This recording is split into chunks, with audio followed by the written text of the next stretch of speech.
This is where leadership comes from. Yes. Can't the two leaders, the president of Rwanda and the president of the DRC, find a permanent solution so that these two nations can live side by side, and yes, we can. You can push for the development of this beautiful region? That is a very, it's a simple logic.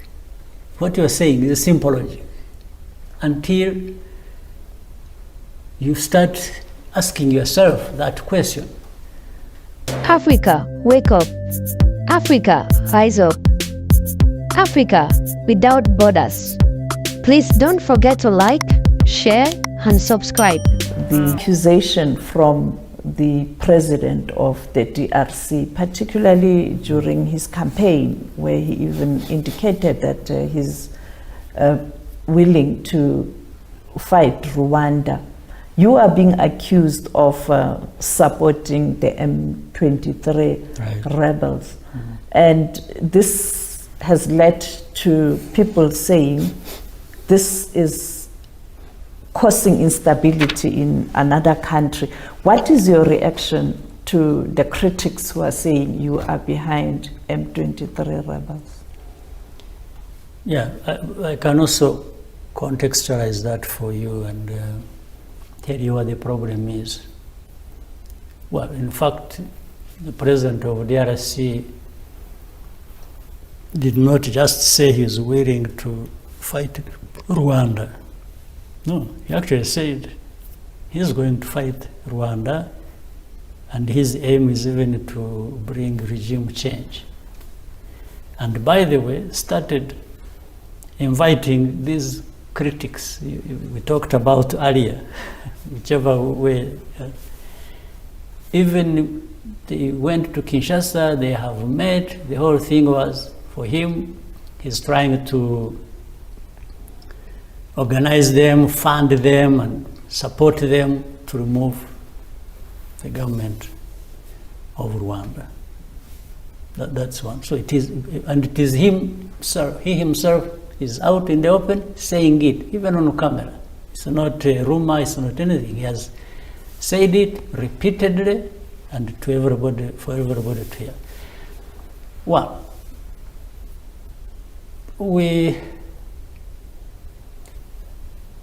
you don't want to dismiss anything, but on one hand, we want to not take it seriously. He must be having issues that make him do or say that. But that's not a compliment. There are serious issues, maybe.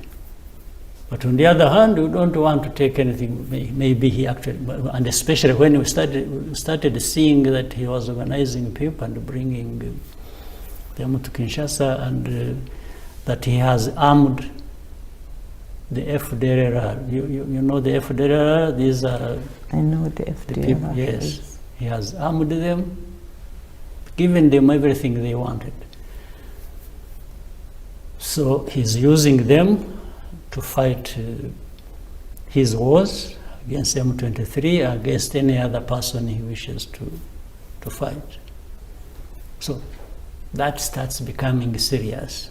We have had that serious problem of FDLR living in DRC even before he became president. That's a different issue, but when he became the president, now he has openly and officially been associated with them and supporting them, and the aim is to cause problems here in Rwanda and along the lines FDLR is. And in fact, the fact that he embraces FDLR shows something else. And that is, and then alongside that, he has mobilized some countries, especially, I will not hesitate to mention. For example, if you see Burundi, the way it is involved in DRC and in the fight alongside the forces of Congo against M23, it has this connotation of the history of genocide. and the politics along ethnic lines and discrimination and even persecution and so on and so forth. So that's when we started seeing it as being very serious in as far as we are concerned. But also, if you look at the story of M23, before I answer the accusation that we support M23, people need to understand who the M23 are. It's not me to define them or talk about who they are. Let even independent people try and do that, and some of them have done it, as I have seen. M23, by the way, including that I asked President Tshisekedi face to face whether he recognizes M23 as Congolese, or these are people who came from somewhere else, including Rwanda, and just found themselves illegally in Congo. His answer to me, and in the presence of other leaders, was that he recognizes these as Congolese. I'm just repeating it for record. He himself says these are Congolese. I said, fine. It was important for him to clarify that. Then, so if he says that these are Congolese himself, why can't he resolve the problems of his people, of his country, and when he's a leader? It doesn't matter how he becomes a leader, whether the first or the second. That's not my business to judge. I'm not going into that.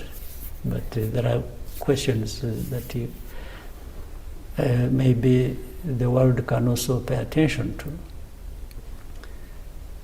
So if I had problems here with my people, a section of people, whichever demands they are making, why would I not find a way of resolving that? We started by talking about it, whether genocide could have been prevented, whether there was a way. So why wouldn't Tshisekedi find it in himself? Even after accidentally becoming the leader of his country and later on forcing himself to be there, why can't he find it in himself to address the problems of his people? The M23 we are talking about is not just 1,000, 2,000 or 3,000 or whatever number with the arms fighting. We have 100,000 people here who are in their category and their family members and so on, who have been uprooted from Eastern Congo and are staying here in Rwanda in the camp refugee camps for the last 23 years. This is where leadership comes from. Yes. Can't the two leaders, the president of Rwanda and the president of the DRC, find a permanent solution so that these two nations can live side by side and yes, we can. You can push for the development of this beautiful region? That is a very, it's a simple logic. What you're saying is a simple logic. Until you start asking yourself that question. Now, so for the case of Rwanda, for example, what would anyone ask me to do for that problem to be addressed? Are you willing to engage in talks? We've been doing that. In fact, when I asked him this question, we were already in Nairobi, we were in Kenya, having this discussion with the leaders. So we've been going back and forth. Recently, I was in Angola, in Rwanda. Yes. Over the same thing. because there are processes in Nairobi, there is a process in Luanda. I've been to these places like, I don't know, a dozen times over the same issue. But if you have, like you asked me, can we sit? Yes, we can sit and talk about what. But if you have also either you have listened to me or you have listened to President Tshisekedi. But if you find somebody who admitted in the meeting that yes, these are Congolese, how then, at the end of the day, also start saying, I will not talk to these people, I will not do this, I will not do that. I mean, what? And for me, I'm even using things that are said in the open by the person himself. I'm not creating any story for him. Or, according to him, he thinks M23 is not a problem, that it is Rwanda. And then we ask, okay, tell me, how is the problem, does the problem become Rwanda? And if so, what are you asking Rwanda to do? Instead, Rwanda actually has a lot to ask. We're asking you, first of all, why do we have these 100,000 people here as refugees? Second, why are you having the M23, but the M23 didn't come the other day. I think the war started the fighting started in 2022. But that's not the first time. This problem was there 2012. If you remember, the problem of M23 was born around 2012 because of the same history, this persecution, this. And we even went into facts of history. We said, how did these people who are attributed to being Rwandans come to be in Congo? Is it Rwanda that took them there? These areas of Eastern Congo, Masisi, around Rutshuru, wherever, there have been these people, they have their ancestral homes there. These are people, they were not, if you were to blame anybody, maybe you would blame colonialists. They're the ones more responsible for that. During those years, we were ourselves becoming refugees. Some of those things were already established, and they only turned into problems much later. So we have Rwanda is just being talked about for the sake of, again, hiding behind this. If you have a leader of a country who refuses to address his own problems and blames people of other countries for being responsible for those problems, then you know the leader has issues to deal with about himself. So I want to repeat it. M23 was not created by Rwanda. It's a bigger issue for Congo than for Rwanda. They are associated with 100,000. By then there are more than that in Uganda. In the neighboring Uganda, there are more people there as refugees from Congo. So if you have a leader in Congo who doesn't want to address his problems but thinks other people should come to resolve his problems, and that's why, by the way, he creates M23, he has problems, then he goes around the countries asking them to, and he keeps saying he's not going to talk to M23, he's going to fight M23, and then he goes to countries to ask them to come and do the fighting for him. I mean, it's ridiculous. You know, in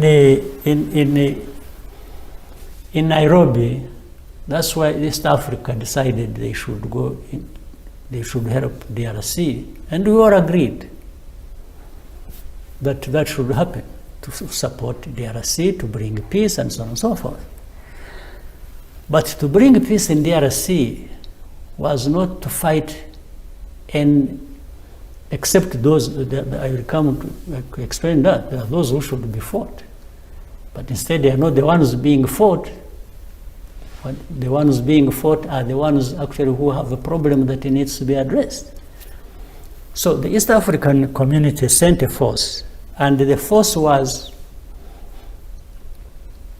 to stand in between the fighting forces so that a political process resolves the problem.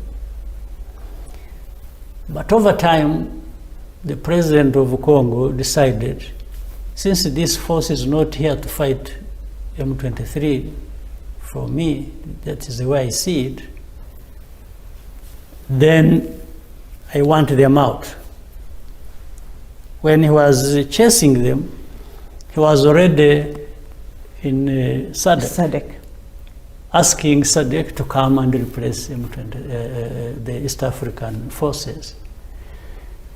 And SADC came. So this problem, even now that it has not been answered,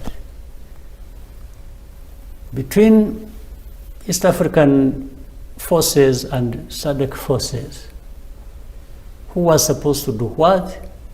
Or why couldn't they even talk to each other to understand so that they help this country? But the way it happened was as if the East African forces should not be there. They are not doing what Tshisekedi wants. Therefore, SADC should move in and actually do what Tshisekedi wants. But now, between these two positions, what is the meaning? Or what is going to be the solution? How is peace going to come about when even these regions don't seem to work together or speak the same language? How? And I'm really asking this question again. Why couldn't there have been minimum, even a conversation to understand each other, so that if one was making a mistake, maybe they could correct it, if the other, but they complement each other. This is, if people wanted peace, this is what should have happened. So maybe people don't want peace. And then finally on this, and this is unlike some of the countries we know. What is happening in Congo, in Eastern Congo? Let me summarize it. I mentioned to you FDLR that has been armed, that fights alongside and sometimes integrated government forces in the DRC. That is one. Two, and by the way, before I leave that, the forces of DRC, the FDLR, are being used by government to persecute a section of the population in Eastern Congo. That's why you have these refugees I was talking about. That's why you have M23, which started, even that 2012, that's how it started. So it was never addressed, for it to come back 10 years after. Now, does any of these forces, whether East African or from SADC, want to be on the side of the country, DRC, that kills its own people, that persecutes its own people? Does it want to be on the side of a country that has reorganized FDLR and so on, that was responsible for the genocide here in Rwanda? I don't think any of these countries in SADC should be finding any reason or have even any excuse to find themselves on that side. It just doesn't make sense. It's unlike South Africa, it's unlike Malawi, it's unlike Tanzania. But, well, I'm sure about South Africa and Tanzania. The others I don't know, I'm not sure. But it's unlike them. And that's why the East African community, when they sent forces there, they went there saying theirs is not to go and take sides and fight this and that, but they will fight for peace. Meaning, in the imposition of the ceasefire, which they had succeeded in doing for some time, if any one of these groups fighting violated that, and for them they don't want peace, they want to continue fighting, that is the one they would take on. I thought that was an honorable position. But somehow Tshisekedi one day woke up and said, no, I don't want East African forces here. I have SADC to come and do now. In the recent cases, we had people, I don't know how SADC would love to be associated with that you are bombarding places indiscriminately, and some of the times ordinary people are being killed just because you are there to do the fighting for somebody in DRC who has refused to work for his own people and bring peace. I don't know how they are going to live with that, honestly. Finding a lasting solution to the conflict in the Eastern Democratic Republic of Congo. From all observation, blame game cannot solve the conflict in the Eastern Democratic Republic of Congo. These two leaders, the president of Rwanda and the president of DR Congo, needs to come together, put their differences aside, and see how they can find a lasting solution to peace in the Eastern Democratic Republic of Congo. Pointing fingers will not solve the conflict. Instead, it will create more problems to the conflict that is already ravaging more lives in the Eastern Democratic Republic of Congo. We, as Africans, cry for peace. We, as Africans, want to see peace in the continent of Africa. Thank you. Africa, wake up. Africa, rise up. Africa without borders. Africa, continental free trade area. The time is now. Please don't forget to like, share, and subscribe. Thank you.